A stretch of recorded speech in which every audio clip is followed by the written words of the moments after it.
Welcome to Discover Indie Film. I'm Jeff Howard, and I have three excellent people with me. We're all sitting at the dining room table. I was almost going to do it without reading, because I really do know your names. But Kathryn Ross, Kelly Hooper, and Jonny Diaz. Hey, you three. Hello. Hi. All right, so these three people are here. We just did a wonderful interview, so if you listen to the podcast before this one in the Discover Indie Film podcast feed, you learn all about Kathryn, Kelly, and Jonny and their film, The Male Gaze. It's funny, I never bother saying M-A-I-L, but they'll see it in the podcast title. For sure. Which had its LA premiere at Sherman Oaks Film Festival last year, as well as taking home the Grand Jury Award for Best Performance by a Duo for Kelly and Kathryn. Yes, was that drum roll? I love it. Always, yeah. Excellent.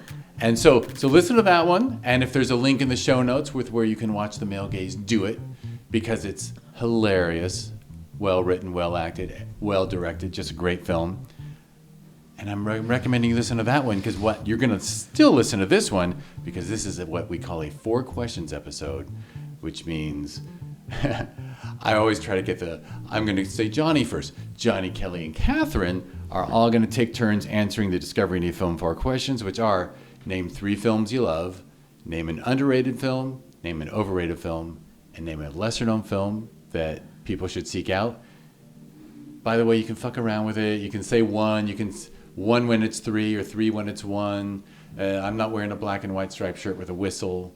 There's no referee here, so have fun with it. But who would like to go first, naming 3 films that you love? I'll start. I'll buy some time for Kathryn. I will point out that looks indicated that you should start. You're not the dude who's saying I'll start. You're the dude saying okay, fine. I checked. He cares about women. Yes, I checked in and it looked like I needed to go in. But yeah, sure. I went to film school, so we got this question all the time, and it used to always bother me because every time people would ask it, you'd get the most pretentious answers, and like the film student would always try to be like 8.5, Breathless, or this or that or the other. And the one that I always said, because it's true, was a Goofy movie. And I'm not a Disney head. I'm not like, I don't know, a Mickey Mouse guy or anything like that. Not that there's anything wrong with that. But like, a Goofy movie to me is just one of the best films ever done, because it's always watchable. It has so much heart. It has comedy. Not that scary, I guess. But there is a scary moment in there with a Bigfoot at one point. But no, more than anything, it's just like a fun film, and it has a great father-son storyline to it. So that's always the one that I say kind of joking. And then the film nerd in me will always say A Bicycle Thief. And that is my pretentious answer. Just because I saw that in film school, and that was one of those films where it was Italian neorealism. So like in the 40s, right after the World War, they started making these films, and it was like the first time ever they weren't shooting in a studio, and it was just like grab the camera, go out there and go. And it's about a dad who's trying to provide for his family after the war. You need a job. And his job was to get on a bicycle and put up movie posters. And there's a lot of like symbolism visually and otherwise, because as they're trying to rebuild the streets, they're kind of using these movie Hollywood posters to glue up the cracked walls and everything. So it's like, it says a lot on like how movies were kind of building things back up in Italy and elsewhere in the world. And throughout the whole film, what I love about it, again, a father-son movie, is that he's taking his kid around, and the kid's always looking up at his dad the entire film. So it's kind of like, I don't want to give anything away, but like it's really beautiful film about their relationship and how parents need to provide for their kids, or feel that they need to provide for their kids, and what happens when they do or they don't. And then my last pretentious answer, just because it came to me when you asked this earlier, was Marty, which is a 1955 Best Picture film that I don't think a lot of people see. So maybe this is a underrated film, but it won Best Picture, and it also won Cannes the Palme d'Or. And it's one of the only films up until Parasite and what's the other one? Anora.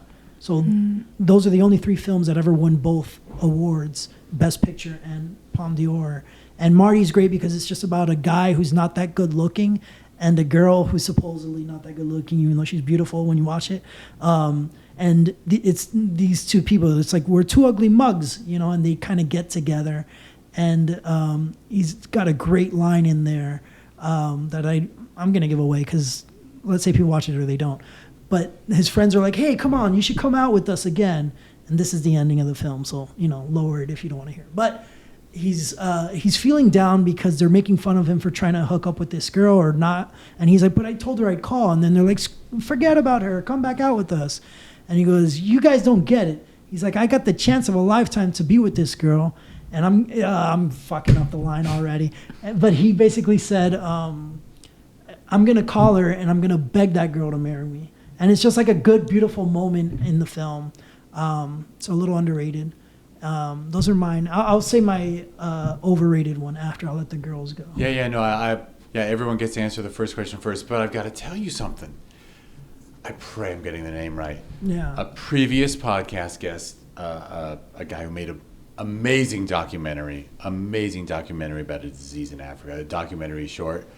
His favorite movie of all time is the Goofy movie. Good. A Goofy movie. Yeah. And then he came back with a documentary, a 90-minute documentary where he interviewed the guy who made it. Oh, good. And it has the most amazing story. So remind me, awesome. I got to get you a link to his. They got to connect. Yeah. Needless to say, there's some copyright issues maybe. Sure. He just figured He had ask to make for forgiveness, not permission. Yeah. And he was trying to get Disney to agree to let him release Well, Disney this. made a making of, so maybe they got released after, or it's his own separate one. But his is really good. Oh, I bet. I want to see that one. And he loved it solely. He said it's the best father-son movie ever. 100%. Yeah. That's There you cool. go. Yeah. Excellent. You have a kindred spirit. I didn't know I'm it, pretty but sure I it's knew Chris it. Ninnis. Okay. Chris. Hey, Chris, you're a great guy. Yeah. All right, Kelly gets to go. Yeah. Favorite three movies? Yeah. The goal movies is- that are talking to yeah. me, speaking to me. My favorite movie is Notting Hill. I love that I'm movie. gonna give that a golf clap. Just a girl. I'm just a girl standing in front of a boy. It's just a feel-good movie, and it's funny and heartwarming, and I just watch it every time I feel like I need like a good hug. It's a mean hug a little bit at times. A little bit, yeah. It really gets you at times, but it gets you back with the humor and the love. It's very sweet. I also love The Birdcage. That's one of my favorites. Classic.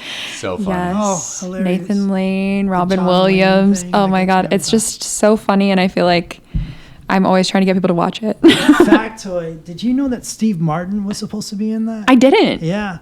It was supposed to be Steve Martin and Robin Williams, and they recommended Nathan Lane.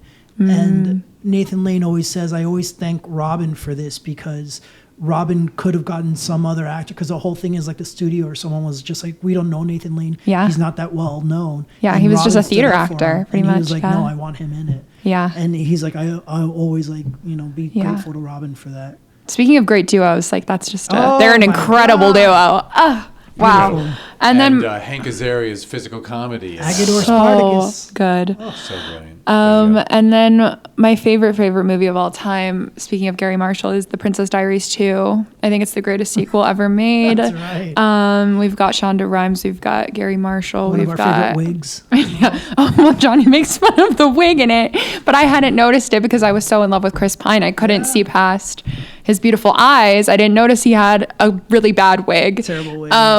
But Pretty either strong. way, I think it's a great sequel. I think it's better than the original. Oof. Yeah. Hot topic. That is a hot topic. Hot take, right? Hot That's a hot take. That's excellent. It's a hot take. That's a good hot take when you're on the subway. Yeah.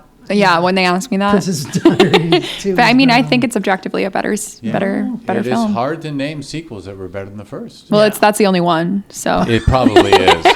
Because every time someone else names one, I'm like, no. Yeah.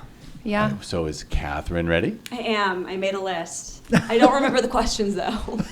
I love Well, this. no. Well, There's a list of first you get to a disclaimer, like, yeah, you weren't forewarned of this enough, so it's excellent you get to go third. So it's just name 3 films that you love.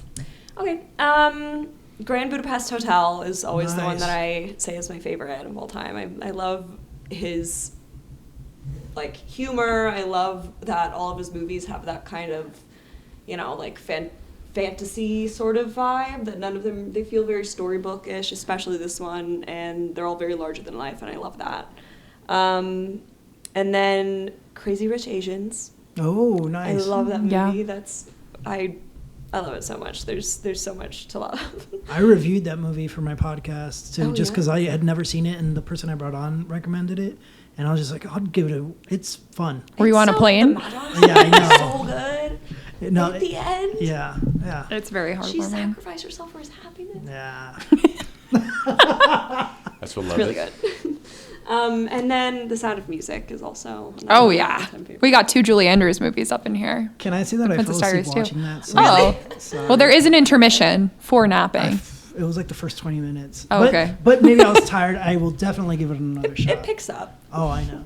Fair enough. All right. Well, since Kathryn went through, by the way, I always have to mention when people mention Grand Budapest Hotel, which is unbelievably good.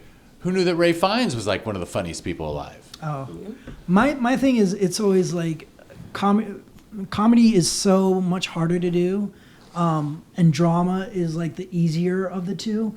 And he proved it. Like, you didn't expect it to be. I mean, you got to know it. It's Ralph Fiennes. He's good. But like, it was cool and so refreshing to be like, of course he's hilarious. I mean, he's so good. Unbelievably I love that when funny. you see that with. Yeah. You Yeah. see like an actor cross genres like that, and you're like, Yeah. They get the opportunity Bryan to. Cranston. Absolutely. He's one of my favorites. In the studio, he was great. He's so All right. Are you willing to go first for question number 2, Kathryn? Will you Or- remind me what question? Overrated. Oh, that's a film that you feel is underrated. Underrated. Oh, underrated. Okay, yeah, I can. Well, one that was absolutely amazing that Kelly and I actually saw together, and I don't know anybody else who's seen it, was Sing Sing. Oh, Yeah. It was so cool, and we did not know going into it, but everybody in that cast, aside from Coleman Domingo, plays themselves. And it's set in a prison, so it's all of the actors are incarcerated people. And it was an incredible film, and I think we both cried like a lot. It was good. It was moving. yeah. Beautiful Won best performances. screenplay, I believe. I don't know. Is it serious? Okay, maybe think that's so. not underrated at all then. No, well, not a lot of people know about it, I think. Yeah, I don't No, really know people anyone who do. saw it, Yeah, really. Yeah, but I mean, it's great. I guess. Right? Yeah. Kelly's turn. Well, I thought about this, and it's not like people don't know this film, but I kind of wish it was more like talked about in the canon of coming of age high school films. Like being one of the best, in my opinion, is Perks of Being a Wallflower. I think it's just such an incredible film, and also in terms of book to film adaptation. Obviously, he wrote both, but it's just so true to like the source material, and I think it's just like a beautiful movie, and people don't talk about it enough. I love that movie. It's very sad. It's a beautiful movie. It's yeah. really beautiful. And a good book. Yeah. Yeah. Good book. I read the book first. Yeah, it was great. Yeah. I love any movie that makes me cry. Yeah. Too. Yeah, I need the help. Yeah. All right, Johnny, you get to do your underrated. Underrated for me, I have to. Midnight Run, I saw recently because I just finished the script with the guy who was our first AD on our film. And it's just a good road movie, but like, it's Robert De Niro, and it's just like a film that not a lot of people saw that he did, I think. And I think P.T. Anderson has like a soul sequel to that film that was his first film. That's what I heard Patton Oswalt say, and he's usually very right about anything cinema based. But Midnight Run, again, a Robert De Niro film that a lot of people didn't watch. It's incredible. And then the other one I would say is Marathon Man. I saw that at the Academy Museum, and it's Dustin Hoffman, really, really good. But And I Sir don't know Laurence if that's Olivier. yeah. I don't know if that's underrated. Like, film heads know, but maybe not everyone. So I The don't Midnight know. Run, the one with Charles Grodin. yeah, exactly. And Again, yeah. a series. That was the turn that all of a sudden De Niro got to start doing comedy. Yeah, and also a difficult thing because like he didn't do it that much. And then Meet the Parents, he's hilarious in too. Yeah, but they would have never cast him Meet the Parents if it weren't for Midnight Run. I mean, think. it's De Niro. You cast De Niro. You know what I'm saying? Yeah, but it showed. but He showed it that showed. the Yeah. chance. Yeah. And now he's done more comedy than anything except when he works with Marty. But Yeah. all right. So for the next question, overrated. You're all such nice people. Should I give my disclaimer that it's not necessarily insulting a film? No, I No. was gonna say that either way. I'm Yeah. glad you. Yeah. But it's just saying that the accolades. And I'm going to throw it to Kelly to go first because you haven't gone first yet. Oh my God. I had a couple in mind. Feel free. Yeah. I feel like this is going to sound mean. I didn't love Challengers. I felt like there was a lot of hype around Challengers. And then my other take was Joker. The first one. The first Oh. one. I'm so sorry. There you Sorry go. to all the men in the room. Exactly. It was just, I felt not like, all the men. Not all. no. I'm like- And well, my other male movie was, I really don't like Wolf of Wall Street. I'm so sorry. wow. I felt that I know. Yeah. I couldn't get through it. That's funny. Sorry. I see. I offended people already. Not me. No. I mean, talk to Marty about that one. No, I love it, but I get that. No, I mean, yeah. I think it was forced upon me by like a lot of like Men. male friends, and they were like, "Oh my God, it's the best thing ever." And then I watched it. I'm like, I don't think this is for me, Right. and that's okay. Which that's actually my go-to sometimes. Yeah. I say it's not. They didn't make it for me. It's not for me. I could barely finish Wolf of Wall Street. Yeah. Me, I didn't finish it. No interest in it. No. You know. Kindred spirits. I could. Here we I go. could. I could just go pull weeds out of the garden, and that'd be a better time. I would have had an amazing time pulling your weeds with you. All right, fair enough. We just threw a lot of shade. All right, so Yeah, I'll go. Overrated. And again, I am with you. There's a really good podcast that your audience would probably like called What Went Wrong. And they talk about this all the time where it's like, it's really hard to make a movie. So I take this to heart as well in terms of like, I believe that, so I don't ever want to talk bad about a movie. Because I know how hard they are to make. That being said, in terms of overrated, for me, it's Scarface. As a Cuban Colombian guy from Miami, that movie is so over the top, overrated. I love aspects of it because I get what they're saying. I'm like how hard it is to make it in America and like what he does and how he achieves whatever you consider to be, victory or whatever it is that he gets at the end. But to me, I watch that film and I'm just like, nah, not for me, dog. Which I know a lot of people love it, but I'm like, it's kind of like cheesy and cliche to me. And then the other one I would say too, I have to throw to Gladiator. Gladiator, every time I watch it, I'm like, I get bored and it's I don't know. I'm alone on that. I know all my guy friends are like, this is fucking awesome. And I'm like, is it? I don't know, maybe. You know what I mean? But not for me. And I love Ridley Scott and I love like Russell Crowe and I get it, but for me, it's a little overrated. That's all I'm saying. yeah, You know. I'm with you. And I'm with you on Scarface too. To be honest, I thought it was great when I was in junior high. Yeah. In the 80s. I think when it came out. they- But it doesn't hold up. And honestly, I think I'm willing to throw shade at Oliver Stone entirely and say, like, I can't believe for like 5-10 years we thought the guy was good. Because you look back on all his movies and it's like, he's just JFK, I will say, is really. he's so fucking preachy. Yeah. Well, yeah, he is. But who isn't? In terms of like, well, you should be. But Anyway, We'll be all here all right. It's night, okay. So- you can so- say it. no, I just think it's hard to make a movie. Yeah. So, It is. Respect. And yeah. All right, Kathryn, you want to name an overrated? I'm ready. I do. I agree on Challengers. I never saw it. I didn't Well, think you it didn't was need to. bad, but No, I'm sorry. It was okay. Yeah, I didn't really get all of the. Mm-hmm. And then also Love Actually. Ooh, good I take. am not. I didn't love it. I understand the appeal is there, but another thing is just not for me. I guess I didn't think it. I thought I it used was to too love It it. doesn't like hold It up doesn't hold in up. terms of the women in the Yeah. story are And the men are kind of trash. And you no, the men are no, it's not the women are just not being romantic. objectified the whole It's a time. romantic It's comedy more the that's ma- not romantic or funny. No, they're It's the same writer from trash. Notting Hill though. Yeah, I He's was about to, incredible. I was about Richard to say Harris, I that. love him. One of the best writers I alive. completely agree. But I will confess that even though I made a face when you said Love Actually, the love story the only love story in that film that I really truly loved was between the rock star and his manager. Yeah. True. Yeah. Yes, they're That cute. was the one that worked for me Yeah. because Yeah. that was fresh and different. The rest were all like little snippets I didn't need. Like, I would rather watch Notting Hill. I like Yeah. the Colin Firth one a little bit. I will agree with you that is the strongest one. The little boy is cute. The little He's boy, cute. that's innocent and It's yeah, innocent. That's fine. You're like, I no. like the foreign one a little bit. I don't know why, just because it's like the miscommunication of them not being able to speak with each other, but they get the vibe. But it's of also each like, other. how That do you was know? cool. Like, you're gonna get married and you don't know him? You don't know him. Well, that's He'd be a where murderer. that's the fantasy Love Actually I guess. Christmas. Come on, I guess. like, I agree that the movie doesn't hold up well. Yeah. I've only seen it once and I didn't finish it, and it was a very long time ago. So I have to say, maybe I need to rewatch because I'm like, half of these things I'm like, Life wait, is I short. remember There's a that. lot of great films No, out there. you don't need to Well, a movie rewatch that it. You're like, wait, no, I love that movie. Just fast forward till you see Bill Nye. He's like old rocker guy. Oh yeah, Okay. that's He great. feels I'll But, skip over fingers. every other scene. But- I feel it in my toes. I'm ashamed of my. What's the writer's name again? Richard Curtis, I believe. Yes, he's yeah. amazing. I just have to throw out the tall guy. I don't know. Most people have not seen his very first film that he wrote. Oh. The Tall Guy, starring Jeff Goldblum and Emma Thompson.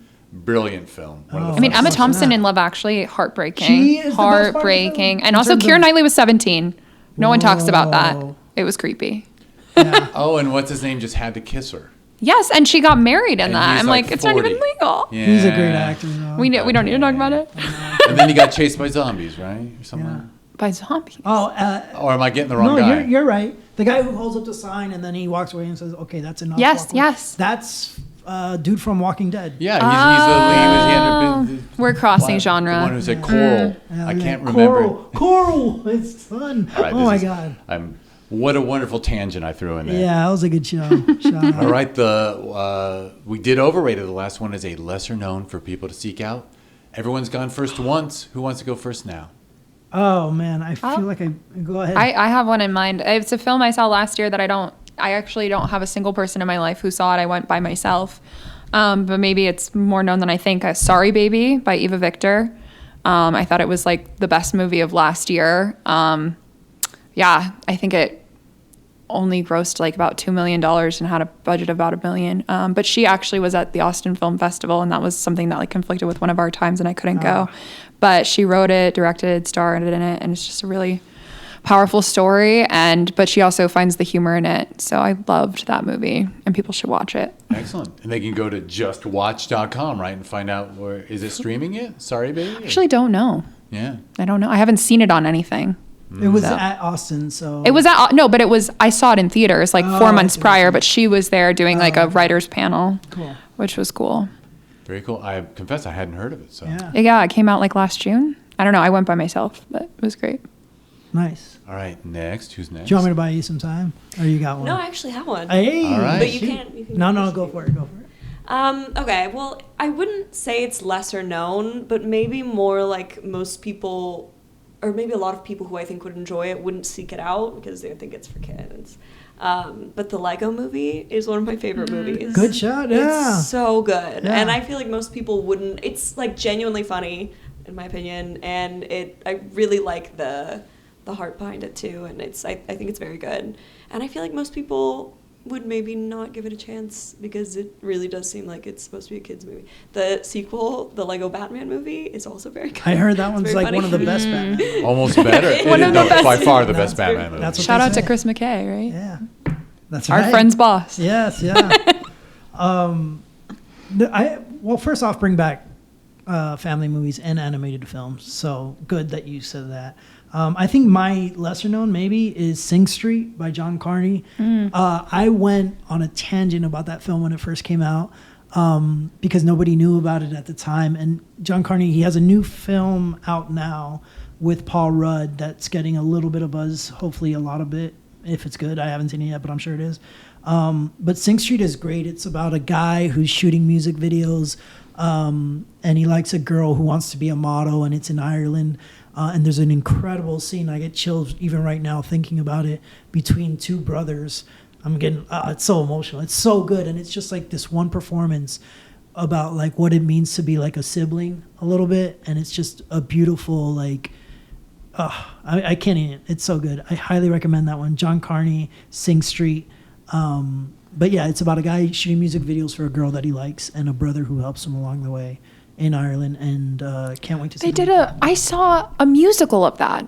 They He did. did They once. adapted Yes, it. I think I It's a saw it on the It is West a great End. movie. I saw it. Probably, yeah. Yeah, I think I saw it in London, like Okay. when I was like a kid. Yeah. So that sounded so familiar, but I haven't seen the movie. The I gotta movie see is it. great. I have it on Blu-ray, I want to say. But yeah, he did once. That's what he's known for. So. Oh, right. Also a And then- musical. Yeah. Yes, yeah. Incredible songwriter. But yeah. Excellent. And I wish I could brag that I saw it for a good reason, but I saw it in a cruise ship cabin. The movie? Sing Street. Yeah. What'd you think? It was, I loved it. Right? That Loved scene it. with his Hadn't brother heard of it. when he yells at him and he's just like, oh, if you remember. I don't know why Yeah. movies out of the UK and Ireland about people singing are so good. And they're good songwriters. But like the commitments and that. Yeah. It is Yeah. just once it's just like a thing. Why can't Yeah. we make films like that? Yeah, we're trying. That's a hint. Yeah. That's for all Good three question. Yeah. There you go. Take that home. of you. All right, there we go. Three excellent lists. And I will get us out of here by, Alrighty. well, first, thank you, Kathryn. Thank you, Kelly. Thank you, Johnny. I Thank looked at you. them and said their names at the same time so people knew who I was looking at. All right. Thank you, everyone, for listening to the Discovery Indie Film Podcast. If you want to learn more about this podcast and things that grow from it, go to discoverindiefilm.com. On social media, it's always at DIFwins. I quit social media, so but you can write to us on social media, and the wonderful podcast producer Karina Wolf will answer your questions and/or forward them to my email. But if I open up Instagram, man, I'll be looking at bunny rabbits for like an hour. You know what I They're mean? probably not real either. Oh. You're looking at Actually, fake the bunny AI rabbits. has made it worse too. Yeah, you don't even know which bunny is Yeah. real. Yeah. And if you go to discoverindiefilm.org, so change that .com to .org, that is the nonprofit that runs 2 film festivals in the LA area. Sherman Oaks Film Festival every December, where we showed The Male Gaze, the film made by these 3 individuals, and also Film Invasion Los Angeles that we hold every summer. So you can learn about both of those if you go to discoverindiefilm.org, and it takes you to their websites. And if you're on that Film Invasion LA website, you'll see that there's a tab for Film Invasion Lima in Lima, Peru. Yes, take That's, us. We're starting our GoFundMe. The fun thing is, yeah, exactly. The flight's really cheap if you spend a night in Panama City Worth on the it. way. Oh, Anywhere. Which is also an amazing city. I'm sure. I've been to that one. All right. Thank you all. Thank you. Yeah. And thank you, everyone, for listening. Ciao. Oh, you could do it louder. Ciao. No, ciao.